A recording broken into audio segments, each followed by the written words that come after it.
रावण का पूर्व जन्म, जय विजय की कथा। परिचय। ये कथा दर्शाती है कि अहंकार और संतों का अपमान कितना भारी पड़ सकता है, यहाँ तक कि भगवान के अपने सेवकों को भी इसका दंड भुगतना पड़ता है। रावण का जन्म वास्तव में एक दैवीय योजना का हिस्सा था ताकि पृथ्वी पर पापियों का नाश हो सके और स्वयं भगवान अपने भक्तों का उद्धार कर सकें। एक वैकुंठ धाम का दृश्य। सत्ययुग की बात है। भगवान विष्णु का निवास स्थान वैकुंठ धाम दिव्यता और शांति से परिपूर्ण था।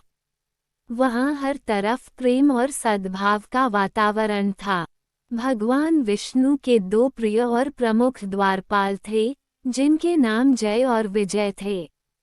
वे हमेशा भगवान की सेवा में तत्पर रहते थे। 4 कुमारों का आगमन। एक बार सृष्टि के रचयिता ब्रह्मा जी के 4 मानस पुत्र सनक, सनंदन, सनातन और सनत कुमार भगवान विष्णु के दर्शन के लिए वैकुंठ पधारे। ये चारों ऋषि अनंत ज्ञान के भंडार थे। जब वे वैकुंठ के मुख्य द्वार पर पहुँचे तो उनकी बाल सुलभ आकृति देखकर द्वारपाल जय और विजय ने उन्हें साधारण बालक समझा।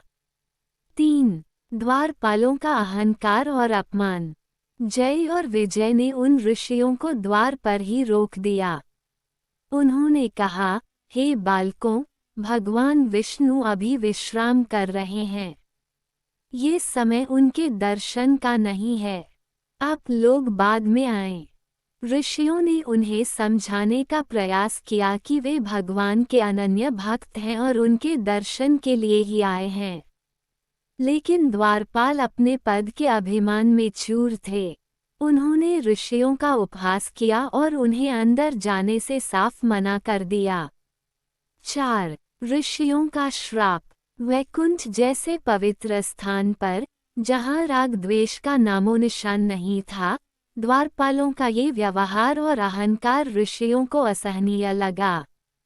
वे क्रोधित हो उठे। क्रोधित होकर सनत कुमार ने कहा, हे जय और विजय, वैकुंठ में रहने वालों में कभी अहंकार नहीं होता। तुम दोनों के मन में यह अहंकार आ गया है, इसलिए तुम यहाँ रहने योग्य नहीं हो।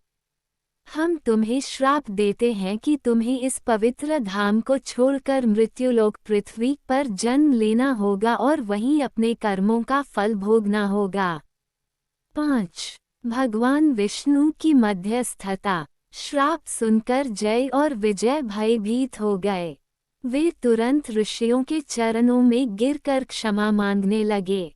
उसी क्षण भगवान विष्णु स्वयं माता लक्ष्मी के साथ वहां प्रकट हुए।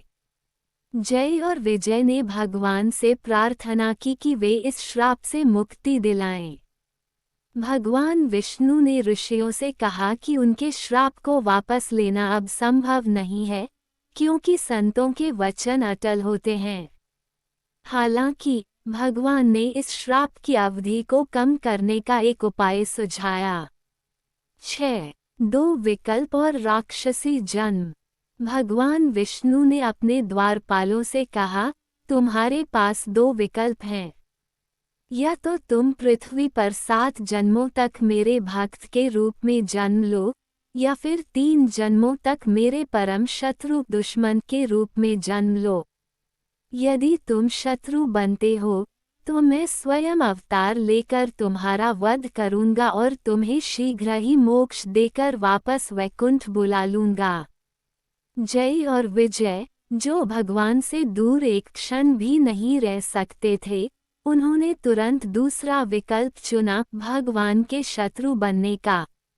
उन्होंने सोचा कि 7 जन्मों तक भगवान से दूर रहने की अपेक्षा 3 जन्मों में ही उनका उद्धार हो जाना बेहतर है।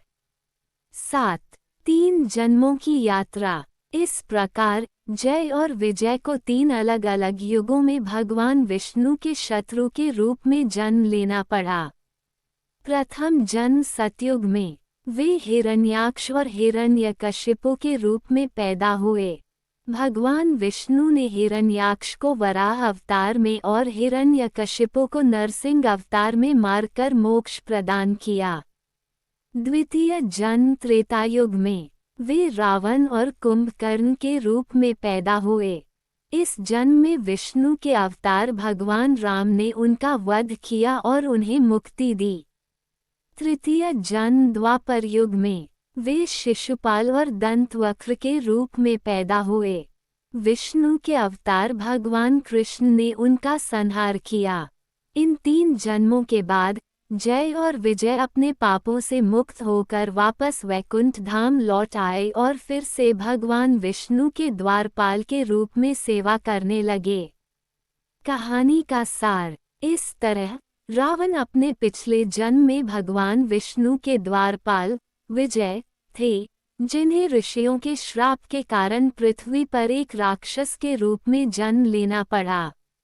ये कथा बताती है कि भगवान के परम भक्त भी अहंकार के कारण गिर सकते हैं, लेकिन भगवान अंततः अपने भक्तों का उद्धार स्वयं ही करते हैं।